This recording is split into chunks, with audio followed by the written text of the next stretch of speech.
Hello, Internet, and welcome to episode 62 of Verbal Graffiti with your host, Brian Glass, aka the B-Man, the People's Degenerate. It is September. You know what that means. Football is back. I was about to say, I hope you win all your bets and your parlays, but I'm the type of guy, whenever I'm watching football with the boys and my friend tells me he puts in a bet, I always root against whatever his bet is.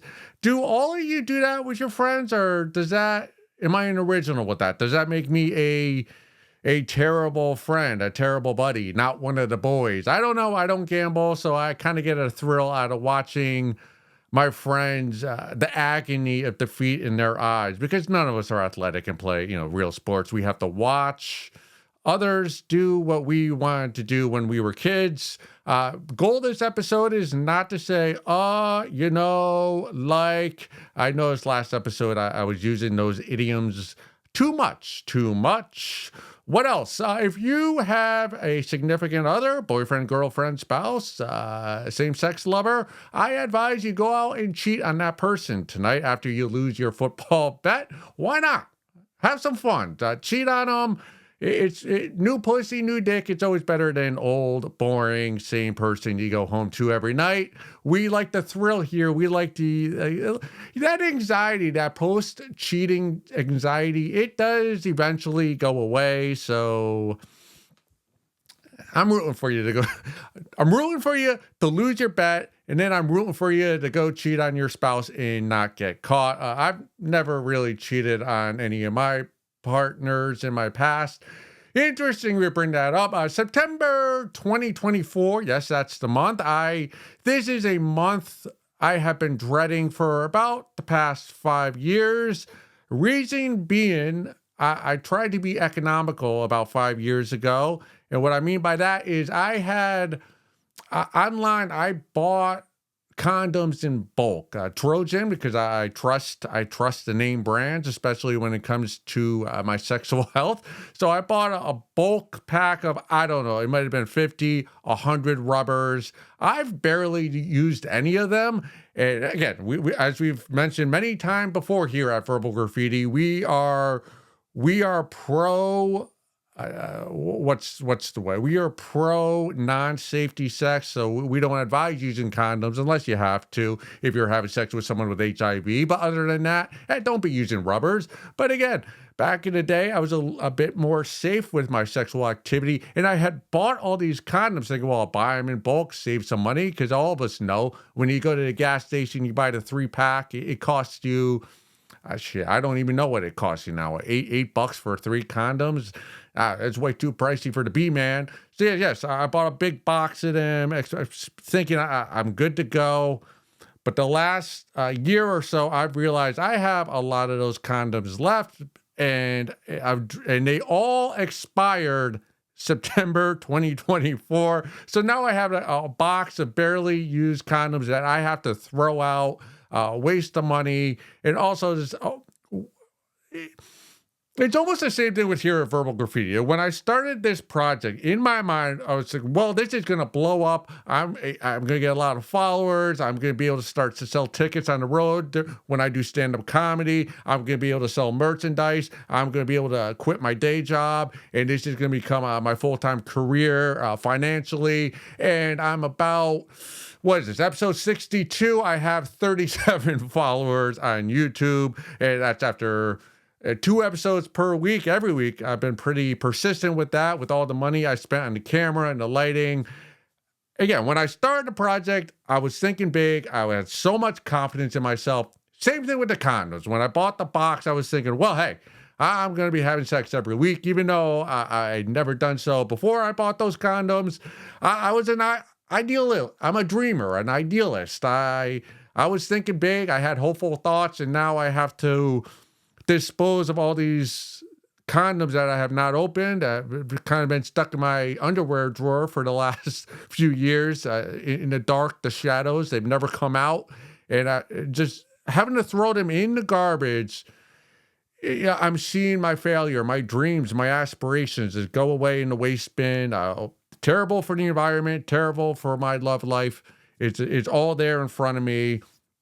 It's very saddening. But hey, I don't understand why the condoms expire because I haven't opened them and they've been, room temperature. But hey, I'm not going to risk it. So I'm going to have to buy another bulk condoms because I believe in myself. The next 5 years, I'll get through a box of non-expired condoms. Even though we again here at Verbal Graffiti, we advise you do not use condoms, have unprotected sex, consensually every time, of course. Don't be having sex and then during the middle of it, slide it off without telling your babe. No, no, no. Like, talk about it beforehand and get some STD tests, but do not use condoms.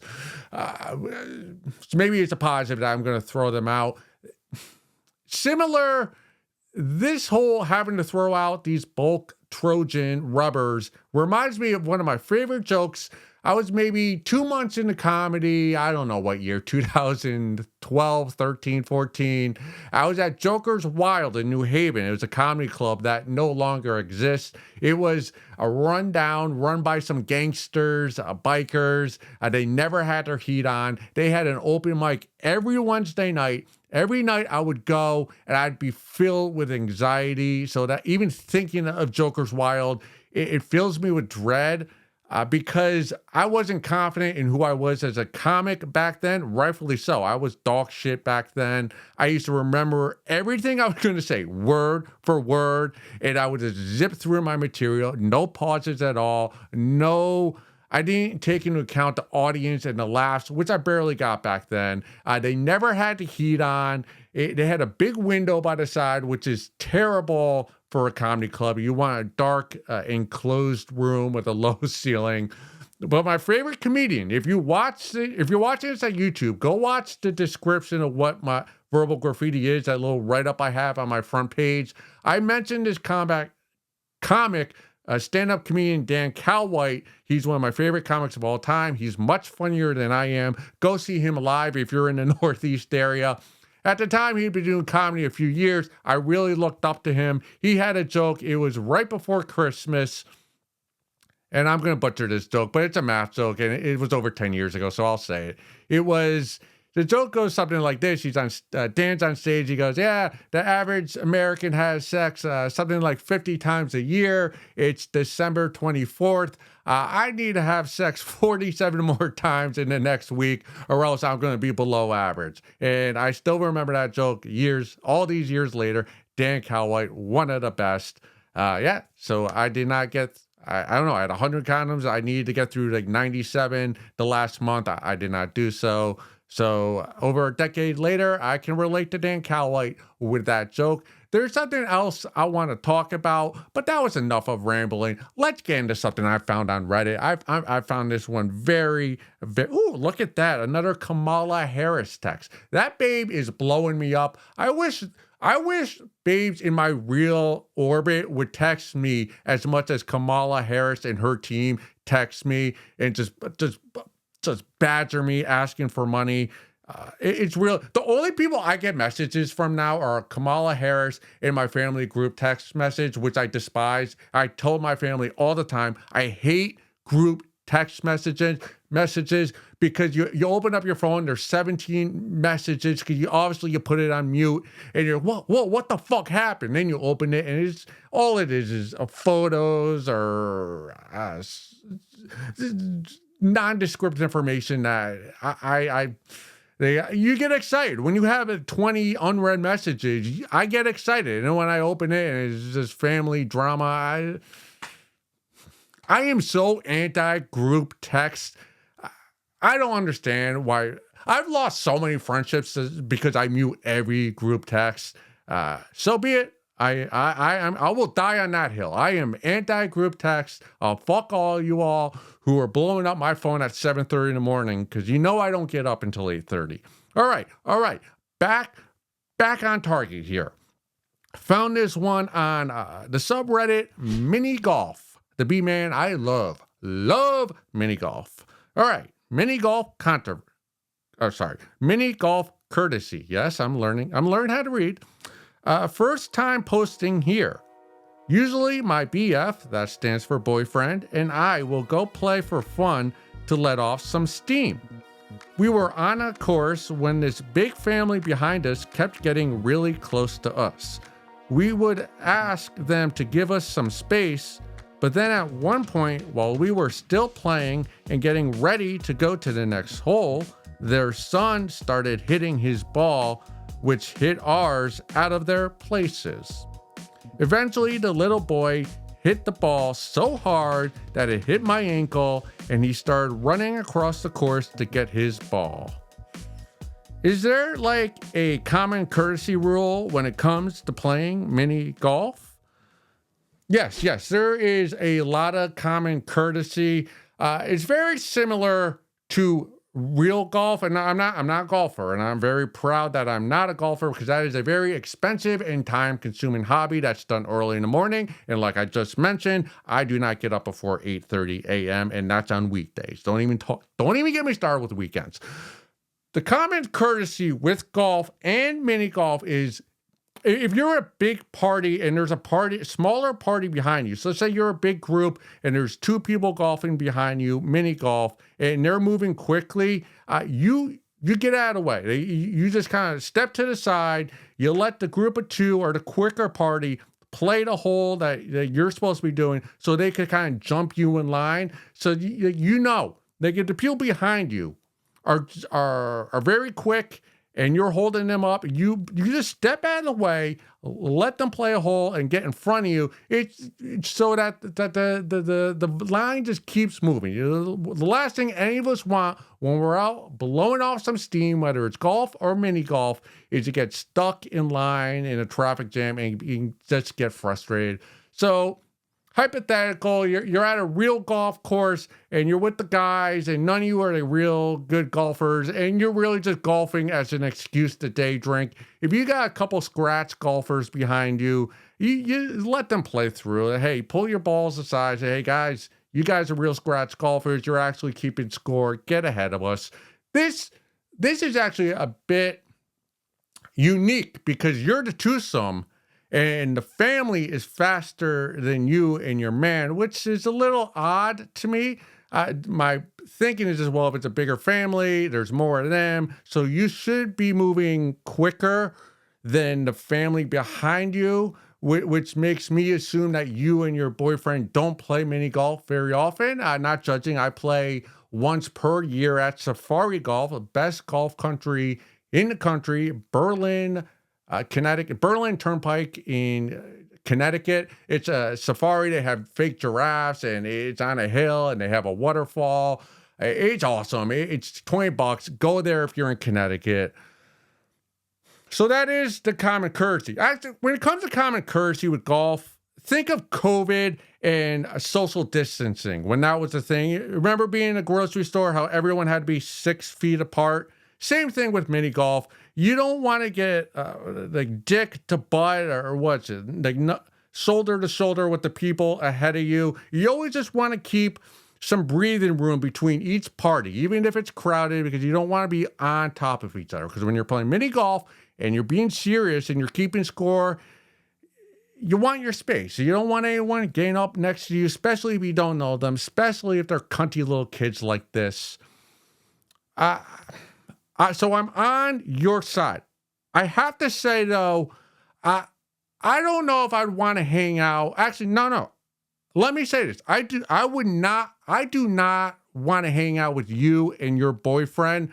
Reason being is because you think playing mini golf is letting off some steam. Mini golf is fun, but it is not letting off some steam. If you have some energy you need to get rid of at the end of the week, go to a driving range. Go to the batting cages with the bats, baseball bats and softball. Go karting. Mini golf is a very slow activity. You don't let off any steam that way. The fact that you think playing mini golf is letting off some steam makes me think you're a very boring couple. You spend your Friday nights playing crazy eights, drinking mocktails while listening to the soundtrack to the movie Frozen. You're that kind of boring couple, and I want nothing to do with you. I'd come over your house and be, where's the bottle of whiskey? I need an Uber home. Let's smoke some weed. Where's the vape pen? You guys obviously have none of that. So you're not a couple that I'm compatico. Is that a word that I want to hang out with it? So you need to learn what letting off steam is. Now to the actual event that's happening here. So you have this family behind you, and these little kids, their son is fucking up your game. What you should do is what my favorite comedian, Patrice O'Neal. Let me tell you, Patrice O'Neal. RIP, best comedian of all time. He had his philosophy when he was bombing on stage. And if you don't know, bombing on stage means when you're doing stand-up comedy and it's not going well on stage. Your jokes are not getting any laughs. It's a silent room. Maybe you're getting heckled. You're not able to get the audience on your side. Now, Patrice O'Neal, his philosophy was when he was bombing on stage, he would never give in to the audience. He would never appease the audience and what they want him to say. When he was bombing, Patrice O'Neal said what he would do is he would take everybody down with him. He would take 2 hand grenades, metaphorically, throw them in the audience, and just bomb the room and make sure everybody had a miserable time with him. He was not going to give in to the crowd. That is the philosophy. That's what you got to do right here. As soon as that kid hit his little green golf ball and it hit you in the ankle, that's when you go suicide bomber. And you bring everybody at that course down with you. And what I mean by that is you got to be extreme. This is not like a, hey, can you please back up, you little cunty kid? No. You look him directly in the eye and you go, hey, you're a venereal diseased cunt. Your parents, you shouldn't even be here. The only reason why you're here right now is because your parents had sex with expired condoms while they were drunk. You accidentally had you and had to have a shotgun wedding. You're a miserable kid.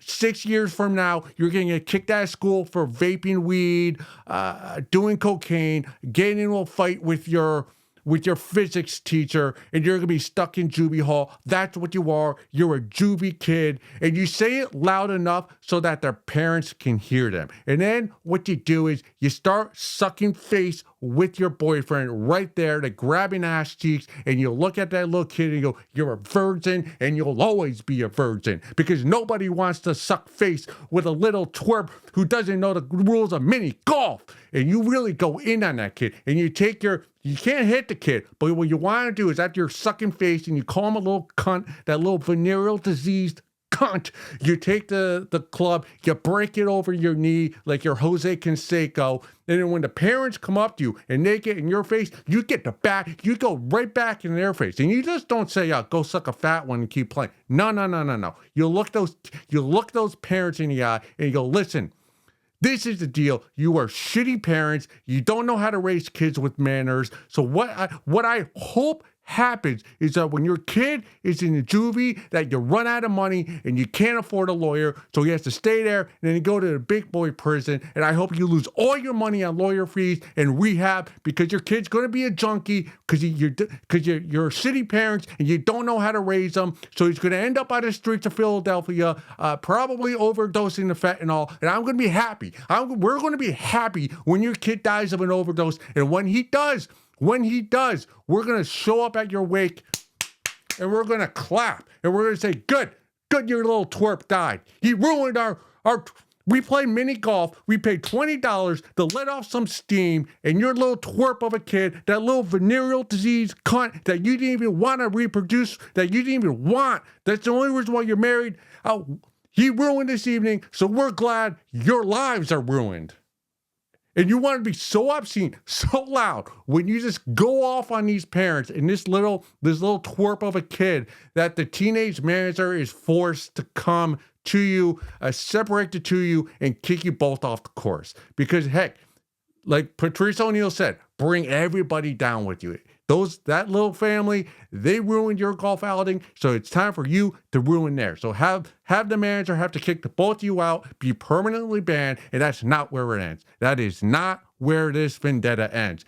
Go to the parking lot, take a club, smashed the driver's side window of their mid-sized SUV. Then when you're on the highway going home, rubberneck them, flash your high beams, flip them off, and what you want to do, you did, you acted that you came correct at that shitty family that doesn't know mini golf manners. When the next day, when they have a Facebook rant, just talking about how terrible their night was at mini golf, like if they don't mention, if those parents don't mention you and your boyfriend on a Facebook post within the next 15 hours, you did not act properly. That's how high you need to elevate this. Find their address and send them some white powder that can be mistaken for anthrax, so they have to call the police and get the bomb squad and waste an entire afternoon. You keep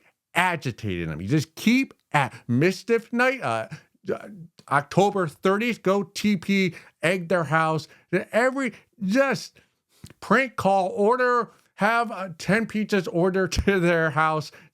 Every couple months, just keep hammering away at this family. It's almost like you have to be a haunted ghost. Just keep at this family and just keep following that kid. When he fucks up, when he's in prison, call the prison. Call the prison and ask to talk to that guy. So when he gets out, when that little kid who hit you in the ankle with his golf ball and stepped over and stepped on the green in front of you and knocked your ball out of the way, you call him when he's behind bars and you go, yeah, you deserve everything you're getting.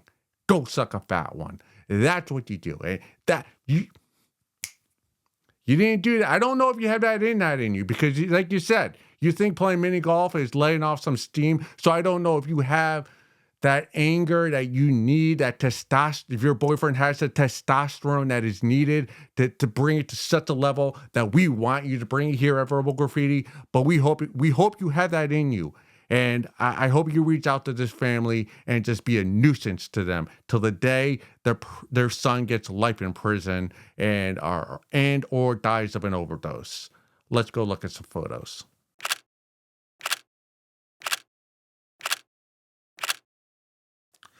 Whew, had to towel myself off after that one. I got a little heated, a little bit of back sweat there. You might think I was being a bit hyperbolic when I suggested that you call that kid who ruined your mini golf game a venereal disease cunt. No. Everything I said in that previous segment, I was being earnest with.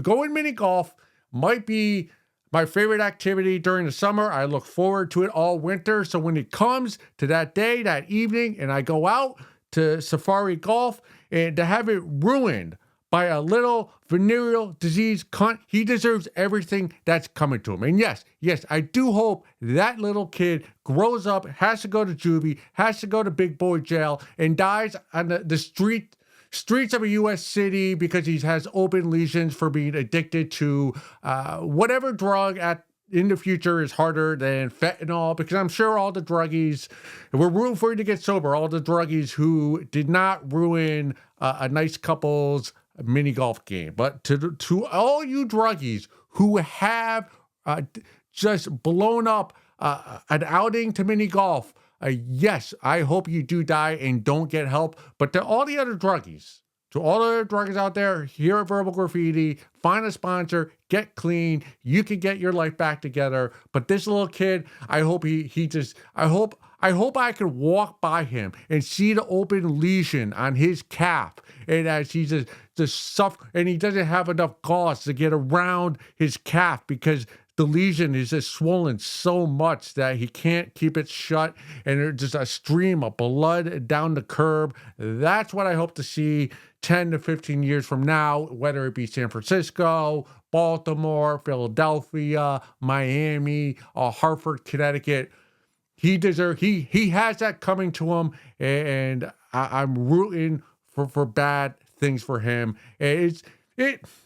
the way I think about mini golf is probably how a lot of you think about movies. Like, you're excited to see a big movie. For me, it's the Joker coming up in November, but you get excited to go see the big new superhero movie. You go there and there's a group of teenagers who are loud or talking on their phone or munching on their popcorn too much, or maybe they snuck in a little booze and they get a little talky. And they ruin the experience. They ruined your evening, and they ruined. It's not so much the activity; it's the looking forward to it, the weeks leading up to it, the anticipation. That's almost more fun than the event itself. And when the event actually gets ruined, you feel like the anticipation you've had for the past week, maybe months leading up to it, was a waste of excitement. I don't know how to express in words how I don't even know the words to describe how I'm feeling. Like I'm breathing heavily. My heartbeat is pounding, because when someone intentionally ruins the activity that you're looking forward to or the movie that you're excited to see, that's why people go crazy on these streets here in the U.S. Let's just move on to something a little bit more tame. I kind of know why. When I opened this episode, I was talking about cheating. I'm not really advocating for cheating, but this next Reddit post, it was kind of a Freudian slip. It was on my mind. Let's get to it. You'll understand why after I read it. Hopefully I don't stumble my words. Trying to learn how to read. All right, B-Man. Let's get into this one. This comes from the subreddit Yelp Drama. At least she gave 5 stars. ... Let me itch my nose. Okay. Eric F. This is the best hotel in the area to have an affair or to cheat on your wife. Okay. I myself had an affair with a woman named Michelle, whom I work with. My wife found the hotel receipt online and called the hotel, who told her I indeed checked in with my wife. The beds are large and comfortable and perfect for having sex with women who are also not your wife.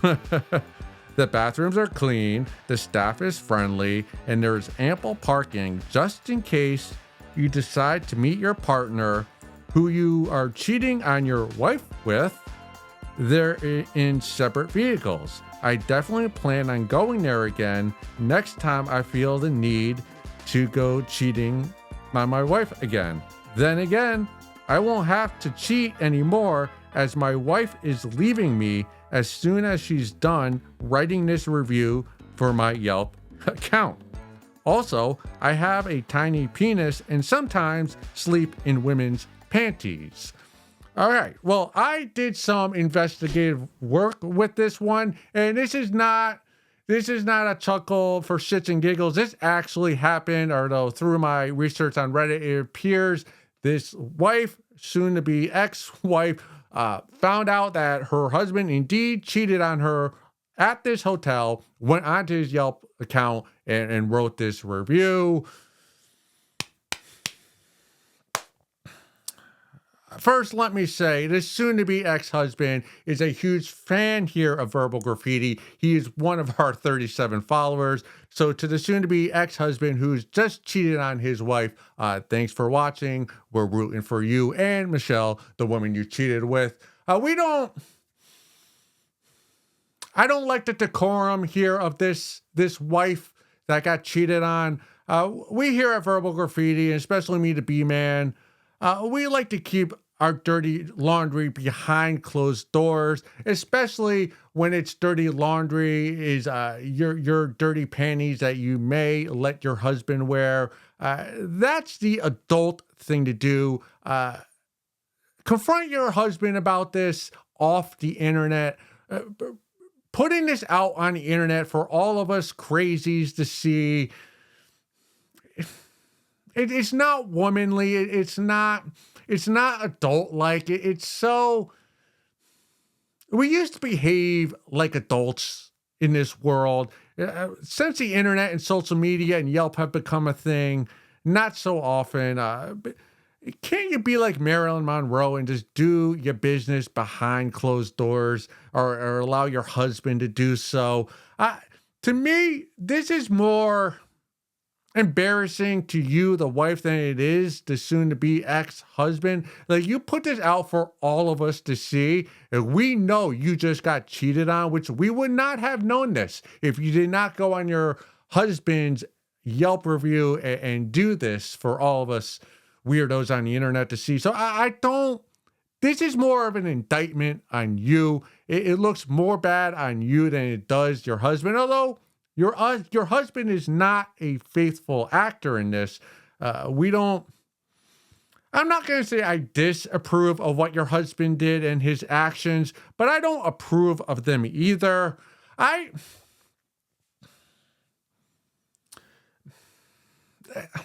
The thing that bothers me the most about you, the wife that just got cheated on, is that you immediately went after your husband for having a tiny penis. That's more of an indictment on you, the wife, than it is your soon-to-be ex-husband. Like, you married into a tiny penis. You knew your husband or your fiance at the time had a tiny penis, and yet you decided when he got on his knee and proposed to say yes. You bought into that. Your husband, small penis or not, he was born that way. He was born with a small penis. There's nothing he can do about it. You decided to marry a tiny penis. That's more of an indictment against you, not your husband. And it is a very shallow insult to bring out to public. Oh, that's what you do. You get upset with your husband. You say he has a tiny wiener, and you make fun of him. It's like, well,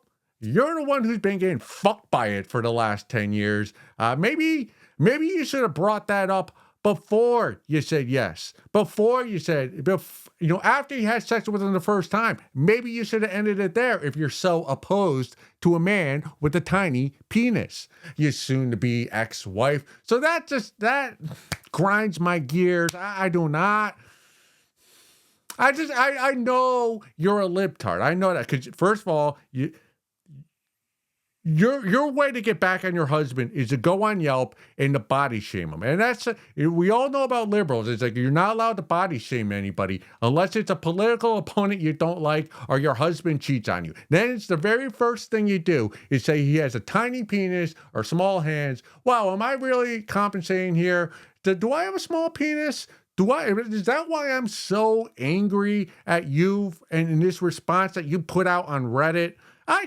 My Mr. Perfect, my wiener, is not small, not large. I like to say he's pedestrian, but he's lovable and he's got a lot of character. But this is not about me and Mr. Perfect. This is about you and your crumbling marriage, or your marriage that has already crumbled. I don't. No. Did you ever think that asking yourself, like, why did your husband feel the need to go to this hotel and cheat on you with his coworker, Michelle? Probably because Michelle has bigger tits, longer legs, and is a better fuck than you'll ever be as his wife. I guarantee you, when Michelle is fucking your husband, she's arching her back. She's not slumped over while doing doggy style. And when she's on top grinding him, she's doing the catcher position, like she's squatting down. She's just not on her knees, like just kind of leaning over you, as making your husband hump from the bottom. Michelle's putting in work. That's why she's getting the hotel room in the middle of the afternoon. You probably stopped giving in work on your husband years ago. And you got to take some accountability here. All right? When was the last time you got a hotel room for your husband, surprised him with a hotel room, and fucked his balls off all weekend, drained his balls of all that beautiful married semen that he has? When was the last time you got freaky in the kitchen with him? When was the last time you had sex in the back of your Toyota while you waited for your kids' softball practice to be over? You probably have. It's been years since you've done anything spontaneous with your husband. So take some accountability here. to take this time. Once you get past the anger of what your husband did to Michelle, have some self-reflection, because maybe that will help you in your future relationships.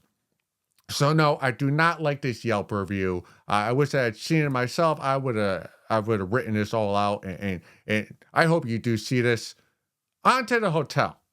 The review you wrote, the skating review, as you thought was going to be, getting back at your husband. This was going to be the revenge of your husband.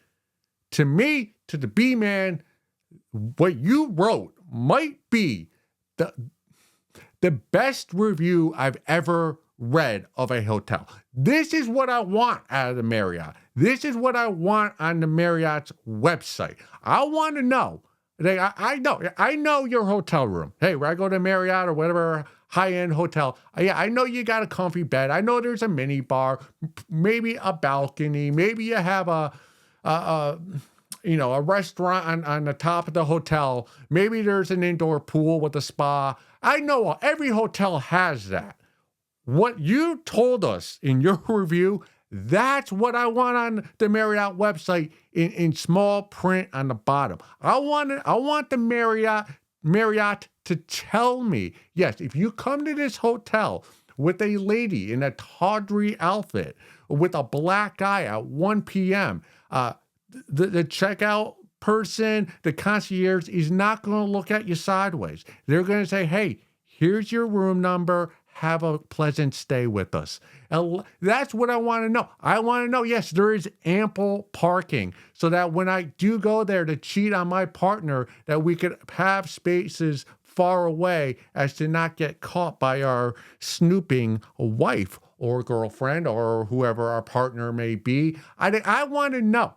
I want to know in small print on the website that, hey, if I give the bellhop, I give him a wet handshake with $10 bills, that foul activity that I do with my tawdry high escort or coworker that I'm cheating on, once that door closes, that hotel room door closes, it stays there. It's like Vegas. It doesn't leave. Nobody on the staff is gonna talk or talk to my wife or anybody I know. It just stays there for eternity. Like, I want to know on the website that, hey, when you charge me for this hotel stay, it doesn't come up as a hotel, but it comes as some nondescript thing, similar to when you subscribe to the browsers or some smut site premium, the premium account. When it comes to your credit card, it's something nondescript. It doesn't just write browsers, Pornhub premium. It's nondescript so that your spouse won't know what it is or suspects what it might be. That's what I want.